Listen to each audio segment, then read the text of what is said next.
Amen. Amen. Nous continuons toujours notre soutien. Malongi ke na kutantamana. Et nous prendrons ce matin un dernier élément de ce soutien. Betkebaka kidimbu ya mansukina ya malongi ya.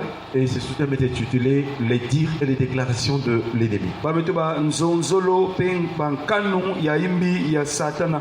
Notre texte de base est dans Exode chapitre 15 verset 9. Kibuka mami ya nzambi ya nkotelo kina mukande ya ndukuli kapu ya 15 mulonga ya ivwa. Il est écrit, Ya metsonama l'ennemi disait, mbele banituba je poursuivrai, mukelanda j'atteindrai, mukekuma na kisika je partagerai le butin, mukebotola kinwanunu ma vengeance sera assouvie, ya mono nkeleke manisa satu je tirerai l'épée, muketelimisa kinwanunu ma main les détruira. liboko kebebisaba. Et par la grâce du Seigneur, Na bweso ya nzambi nous sommes en train de voir que malgré tout ce que l'ennemi est en train de dire, de dalila déclarer, nyonso mutangi na kutuba to kukubika le Seigneur a déjà prévu, et le Seigneur a déjà prévu la Zinu délivrance, la lukulamu solution par rapport à tout ce que l'ennemi est en train de préméditer encore de projets. lusalusu na kutadila nyonso mbende kena kukubika Et donc nous avons déjà vu que quand l'ennemi prépare des poursuites, kana mbene kena kulanda bantu Dieu nous donne la force de poursuivre nos adversaires. zambi peke pesa bitongolo ya kulanda kubwila Quand l'ennemi veut nous atteindre, kana mbene sola kukuma Dieu utilise déjà des moyens pour que nous ne soyons jamais atteints. nzambi kesala tibe tuba na kati ya nkebolo Quand l'ennemi vient pour partager le butin, kana mbene mekuiza na kubotola kinwanunu alors Dieu nous donne, on partage la bénédiction de la génération qu'il invoque. Est-ce qu'on partage avec le Seigneur? lusakumunu ya bayina kena kubokwa ya nambandu ya Et c'est ce que nous avons vu dans le psaume 24, verset ine 5 à bimetana 6, mukana ya nkunga kikapu ya makumi zole na iya mulonge ya tanu tia samba qui montera la montagne de l'Éternel, nani kenaka na mionga makulu qui s'élèvera jusqu'à son lieu saint, nani kekuwa na vwanda na kisika ya celui busangi qui a les mains innocentes ina kena maboko mekondo masumu et le cœur pur, betima ya kufedila celui qui ne livre pas son âme au mensonge ina kena kuyekola binama na masumu ve et qui ne jure pas pour tromper. pe kena kudia ndefu ve na kuvuna Il obtiendra la bénédiction de l'Éternel. yani ketambule lusakumunu ya mankululu Voilà le partage que Dieu nous donne. tala kimvwama nzambi kena kupesa Les gens peuvent te bénir, babantu na kusakumula les gens peuvent te partager. kupesa Mais la ngekima meilleure de toutes les bénédictions, dikabu melusila c'est nyonso la bénédiction de ni l'Éternel. Est-ce qu'on parle avec le ya Seigneur? mankululu Il dit qu'il obtiendra la bénédiction de l'Éternel, yani ketambule lusakumunu kekatuka na nzambi la miséricorde du Dieu de son salut. lemvo ya nzambi kena kupesa mpulusu Voilà le partage de la génération qu'il invoque, tala kimvwama ya bayina kena kubokwa yani de ceux qui te cherchent, bayina kena kusosa nge de Jacob. o nzambi ya Et yakobi donc, il y a un autre élément que l'ennemi a utilisé, kidimbu ya kaka mbeni kena kusadila l'épée et la main. ni kinwanunu Et nous to avons kiboko vu que si l'ennemi a l'épée, nous aussi, notre Dieu a une épée. kana satani kena bilwazu nzambi ya beto Et kena bilwazu cette épée, c'est la parole de Dieu. bilwazu ya beto ni mambo ya C'est nzambi la plus puissante de toutes les épées. yamelutila lulendo kulutila bilwazu Parce nyonso que l'épée physique peut transpercer peut-être le corps ou la chair. kilwazu ya kisuni keku tobola nzutu Mais l'épée spirituelle ou l'épée de la parole de Dieu kasi kilwazu ya mpole ya nzambi va jusqu'à séparer âme et esprit, ketula nkabana nimetalila mwenda na mayindu jointure et moelle. inametalila josu pe mwenda Chers frères et sœurs, kasi kibusi si l'ennemi il vient avec sa main, kana mbele mekuza ni boko yani alors Dieu, notre Père aussi, a une main. ya beto nzambi peke ni boko Et la main de l'Éternel, c'est une personne. boko ya nzambi ke mutu C'est la personne de Jésus. yake Yesu Kristo C'est pourquoi le prophète Ésaïe nous rappelle bikudi ya Isaya mebambula en beto disant qui a cru à ce qui nous était annoncé. nani mekuikele na nsangu basamuna Nous l'avons rappelé que dans toute la Bible, il n'y a qu'une seule personne qui a été annoncée. na kibibila mutu kaka mosi ke Toute kusamunu la Bible parle d'un homme. biblia ngozonzila mutu C'est la personne de Jésus-Christ. yake Yesu Kristo C'est lui qui est au cœur ni yani ke na de matukulu toute la Bible. yake biblia nyonso Pourquoi? samuna Parce que c'est lui que Dieu s'est choisi. ni yani tate C'est mesola lui que Dieu a envoyé yani tate mefilisa na pour le mbokolo salut de l'humanité. na mpulusu ya inza Mais aussi c'est lui, c'est par lui et pour lui que Dieu a fait toutes choses. nina yani pe samuna yani nzambe vanga Il est nyonso la parole ake mpolo qui a tout créé. mevanga Il nyonso est l'image du Dieu invisible. Est-ce qu'on parle avec le Seigneur? tata na kimpeve Et donc, Dieu a tout renfermé, Dieu a tout fait dans les cieux et sur la terre pour Jésus. tata mesala nyonso na mazulu na toto samu na Yesu. Et donc la Bible parle de la personne de Jésus. Biblia nozonzila Yesu Kristo. Et c'est lui le bras de l'Éternel. Ni ani liboko ya mankululu. Le prophète Ésaïe nous a rappelé aussi Mikudi Esaïe me bamula betoti. en disant que non, la main de l'Éternel n'est pas courte pour Liboko sauver. ya Nzambi kebe lukufi na kuvukisa. Donc quand on parle de la main de l'Éternel, Liboko ya Nzambi on parle du salut. bakani kuzonzila mpulusu. On parle de l'œuvre du salut. Diambu ya mpulusu. Et donc nous voyons que bien là aussi, Dieu nous a sauvés par son Fils Jésus. Bekita kuna tata me vukisa beti na nzila Yesu Kristo. Car Dieu a tant aimé le monde Tata kuzolaka inza. qu'il a donné son Fils unique Elle me pesa mwana mosi. afin que quiconque croit en lui Ile nyonso ke sila kimino na ne ya. périsse point, Wombi la mais ve. qu'il ait la vie Kasi éternelle. tambula Est-ce qu'on peut kisimbu acclamer le ya Seigneur? mankululu. Il y a un autre élément qu'on n'avait pas touché dans ce texte Kimeka kabeto samuna kabeto bezonzila. d'Exode 15:9. Ya mukani ya ndukulu. Alors c'est la vengeance. Inemetalila nsatu ya kubebisa tu ya L'ennemi kufua. disait, ma vengeance sera assouvie. Ya munu nsatu ya kubebisa ketalana. Qu'est-ce que la vengeance? Iki wetu ba vengeance La lomputu. vengeance, c'est réparer une offense Ni kukubika diambu ya imbi. en punissant l'offenseur. Na kukwamisa to kunyongisa muntu. Donc lorsqu'il y a l'offense, alors Dieu aussi se lève pour punir l'offenseur. Kana imbi kele nzambi ketelima na kufundisa muntu. Mais nous voyons que même le diable aussi, dans ce contexte que nous étions de Exode 15, Na mbangululu yai ya mukani ya ndukulu kapu ya et 15. quand l'ennemi il dit ma vengeance sera assouvie. Ya munu nsatu ya kubebisa ketalana. Alors nous savons que c'est lui l'ennemi qui attaque les gens qui veulent détruire la vie des gens. Betesa batini mbeni kana kukwamisa bantu pipata. Ah, pour que Dieu se venge Samuti nzambi telema. pour notre compte. Samuna beto. Mais lui aussi l'ennemi dit que ma vengeance sera assouvie. Yani peke tuba muli pe mfuna kubebisa ba. Nous voyons que la vengeance de l'ennemi c'est le fait que l'ennemi vient pour détruire la vie des Imbi ya innocents. satani kuiza bebisa ya babantu. Et il poursuivait Israël Ama nilanda pour Israeli. vouloir le détruire. Na kuombisa ba. Chers frères et sœurs, Kasi kibusi. lorsque l'ennemi dit ma vengeance sera Ile assouvie, mbeni metuba ya munu nkeleke manisa il est en train de montrer qu'il va détruire, il va ravager, il Angela va blokati anéantir. yanke bebisa ke yoka Mais nyos. l'ennemi oublie Amesimana ti. que alors qu'il fait des plans, des projets Bantango no kubika de bankali. vouloir détruire la vie d'un Ya innocent, kubebisa kizingu ya mwana nza. il oublie que là-haut, Amesimana ti na au mazulu. ciel, Na mazulu. il y a quelqu'un Kena aussi muntu. qui venge pour ses créatures, Ah, ke qui bumba venge pour ses enfants, qui venge pour son peuple. Et c'est ainsi, chers frères et sœurs, que l'Éternel vient aussi. Là où l'ennemi veut détruire, l'Éternel vient pour délivrer. Est-ce qu'on peut acclamer le Seigneur? Lorsque Israël gémissait en Égypte, Israël était dans les souffrances à cause de la servitude. Alors, Dieu s'est décidé. Il a dit, j'ai vu la souffrance de mon peuple qui est en Égypte. J'ai écouté les cris que lui font pousser ses oppresseurs. Et je suis descendu pour le délivrer. La bonne nouvelle ce matin, là où tu étais vraiment tourmenté, là où l'ennemi est en train d'oppresser ta vie, le Seigneur descend ce matin. Il descend pour ton cas, il descend pour ta vie, il descend pour te délivrer. Quelle que soit la situation, quel que soit le problème, le Seigneur descend pour te délivrer.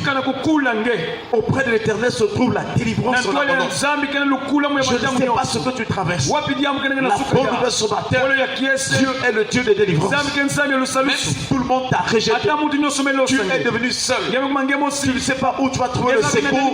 J'aimerais te dire ce matin, le secours est auprès de l'Éternel. Et quand Dieu vient au secours, il vient même quand tu es dans la détresse. Il vient du sein de la détresse. Il te retire pour te mettre large. Reçois ta délivrance. Sois délivré de toutes les détresses au nom de Jésus. Est-ce qu'on parle de le Dieu qui nous délivre de toutes les détresses? Deutéronome chapitre 32, le verset 37. Il est écrit, à moi la vengeance et la rétribution. Quand leur pied chancellera, car le jour de leur malheur est proche. Et ce qui les attend ne tardera pas. Quiconque t'attaque Il oublie que le jour où l'Éternel va se lever pour venger en ta faveur est manifeste. Voilà pourquoi il ne faut pas attaquer les enfants de Dieu. Il ne faut pas attaquer les serviteurs de Dieu. Il ne faut pas attaquer l'église du Seigneur. Parce que l'auteur ou la tête de cette église, il dit à moi la vengeance et la rétribution. Et si tu attaques l'église de Jésus, si tu attaques les enfants de Dieu, Dieu va se venger. Et dans cette vengeance, Dieu montre les frappes, les châtiments qu'il va infliger. Il dit quand leur pied chancelle, si quelqu'un t'attaque, si quelqu'un t'oppresse, si quelqu'un te persécute, alors Dieu emmènera sa vie à chanceler. Il tombera, il chutera. Chers frères et sœurs, nous prions qu'au nom de Jésus, quiconque t'oppresse, quiconque t'attaque, chancelle et tombe au nom de Jésus. Car le jour de leur malheur, quand Dieu se venge, le malheur poursuit l'ennemi. Le malheur atteint l'ennemi. Le malheur neutralise l'ennemi. Il y a beaucoup de gens qui sont en train de mourir dans des conditions de malheur. Parce que tout simplement, pendant leur vie, pendant qu'ils étaient enfants, ils ont attaqué. Ils ont persécuté l'église du Seigneur, les serviteurs de Dieu, les enfants de Dieu. Et donc ils auront pour conséquence le malheur à la fin de leur vie. Chers frères et sœurs, quiconque te persécute, quiconque t'attaque, Dieu se venge et il chancelle ces gens-là et le malheur les atteint. Et le Seigneur ajoute encore, il dit, et ce qui les attend ne tardera pas. Ceux qui persécutent les autres, ils ne peuvent pas s'imaginer ce qui les attend. Pharaon et son armée en Égypte ne savaient pas que ce jour-là, Dieu avait prévu de les précipiter dans les profondeurs des eaux. Et ils sont descendus comme du plomb dans les profondeurs de l'abîme. C'était terrible ce jour. Toute une armée était précipitée. C'était le jugement de Dieu. C'était la vengeance de Dieu. Chers frères et sœurs, Dieu vengera. Dieu va se venger. Là où on t'a maltraité, là où on a regardé ta vie, là où on t'avait bloqué, Dieu se vengera. Et tu verras la chute de tes adversaires. Tu verras la chute de tes ennemis. Quel que soit leur nom. Quand Dieu se lève pour venger, toute l'armée de nos adversaires chancelle et tombe. Chers frères et sœurs, j'aimerais t'exhorter de te donner totalement saint. Et nous allons terminer par cette prière. Nous sommes dans Psaume 94. Le verset 1. Il est écrit, Dieu des vengeances, éternel, Dieu des vengeances, pareil. Est-ce qu'on parle là le Seigneur? Donc le psalmiste dit Dieu des vengeances éternel, Dieu des vengeances pareil. Alors, chers frères et sœurs, nous sommes rassurés. Quels que soient les combats, les attaques, Dieu paraîtra. Alléluia. Amen. Mais Dieu aussi, la vengeance, c'est notre délivrance. Il y a l'une des dernières délivrances que nous allons voir dans notre vie. Tu as reçu la délivrance dans ton esprit. Tu as reçu le salut dans ton âme. Il y a un dernier niveau de délivrance. C'est la délivrance ou la rédemption de notre corps. Est-ce qu'on passe avec le Seigneur? Au niveau de notre corps, notre chair, il y a encore des plaisirs. Il y a encore des désirs de cet été. Mais ce jour-là, on est un clin d'œil. Lorsque la tempête sonnera, l'apôtre Paul dit aux Corinthiens, il dit que le corps corruptible va revêtir l'incorruptibilité et le corps mortel va revêtir l'immortalité. C'est ainsi qu'on va s'accomplir. Ce qui avait été dit, la mort a été engloutie. Est-ce qu'on passe là le Seigneur. Oh mort, où est ta victoire? Oh mort, où est ton aiguillon? Si l'ennemi nous a conduits à pécher par le péché d'Adam et Ève, ce péché est dans la chair. Et Dieu viendra pour venger afin de nous délivrer de la corruption. Et en ce jour-là, nous allons revêtir des corps glorifiés. Nous allons revêtir l'immortalité, l'incorruptibilité, et nous aurons des nouveaux corps, des corps de gloire semblables au corps de notre Seigneur Jésus-Christ. Car Jésus a le pouvoir de s'assujettir toutes les choses. Voilà le moment le plus meilleur, le moment le plus précieux que nous attendons. C'est avec ce corps glorifié que nous aurons accès pour l'enlèvement, pour aller au ciel, pour vivre éternellement avec Dieu. Est-ce qu'on peut acclamer le Seigneur?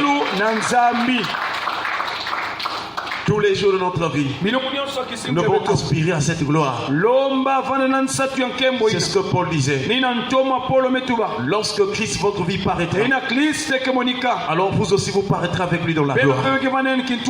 S'il y a une joie que nous devons avoir, c'est la joie de la gloire céleste. C'est la joie de l'incorruptibilité et de l'immortalité que nous allons revêtir. C'est ce corps-là qui nous donne d'être vraiment des citoyens des cieux. C'est ce corps-là qui va nous donner de vivre avec le Seigneur. C'est ce corps-là qui va nous donner accès aux demeures que Jésus est en train de préparer. Car il a dit que votre cœur ne se trouble point. Croyez en Dieu, croyez en moi. Dans la maison de mon Père, il y a plusieurs demeures. Si cela n'était pas, je vous l'aurais dit. Je m'en vais vous préparer une place. Il y a une place pour toi au ciel. Si tu marches la sanctification, si tu crains Dieu, il y a une place. Il y a une place. Nous sommes étrangers et voyageurs sur la terre. Nous sommes étrangers et voyageurs sur la terre. Nous sommes en train de passer. Nous nous préparons pour le ciel. C'est pourquoi, chers frères et sœurs, lorsque Dieu a fait des promesses au peuple de l'ancienne alliance, lorsqu'il a dit à Abraham que ta postérité possédera le pays, Abraham a séjourné comme étranger dans la terre promise et il habitait sous les tentes. C'était pour montrer qu'il était voyageur étranger. Et aussi, il y a ceux à qui on a promis la terre promise, mais qui ne sont pas entrés. Qui n'y sont pas entrés parce qu'ils attendaient une cité dont l'architecte, le meilleur constructeur, c'est la personne de Dieu. Et cette cité est basée sur des solides fondements. C'est la cité céleste. Chers frères et sœurs, Dieu viendra pour venger aussi, pour que nous soyons délivrés de ce corps de mort, ce corps charnel, ce corps corrompu, afin que nous puissions plus vivre la corruption. Et c'est pourquoi Jésus est mort jusqu'au troisième jour. Il n'était pas décomposé, il n'est pas subi la corruption, parce qu'il est Dieu. Il a le pouvoir sur la mort, il est le juge des vivants et des morts, et le Seigneur a vaincu la mort. Est-ce qu'on va acclamer le Seigneur? Que le Seigneur nous donne d'aspirer à cette rédemption de notre corps. Que le Seigneur nous donne de nous préparer pour la gloire à venir. Baissons les têtes dans la prière. Nous allons remercier le Seigneur pour sa parole. Et nous allons prier.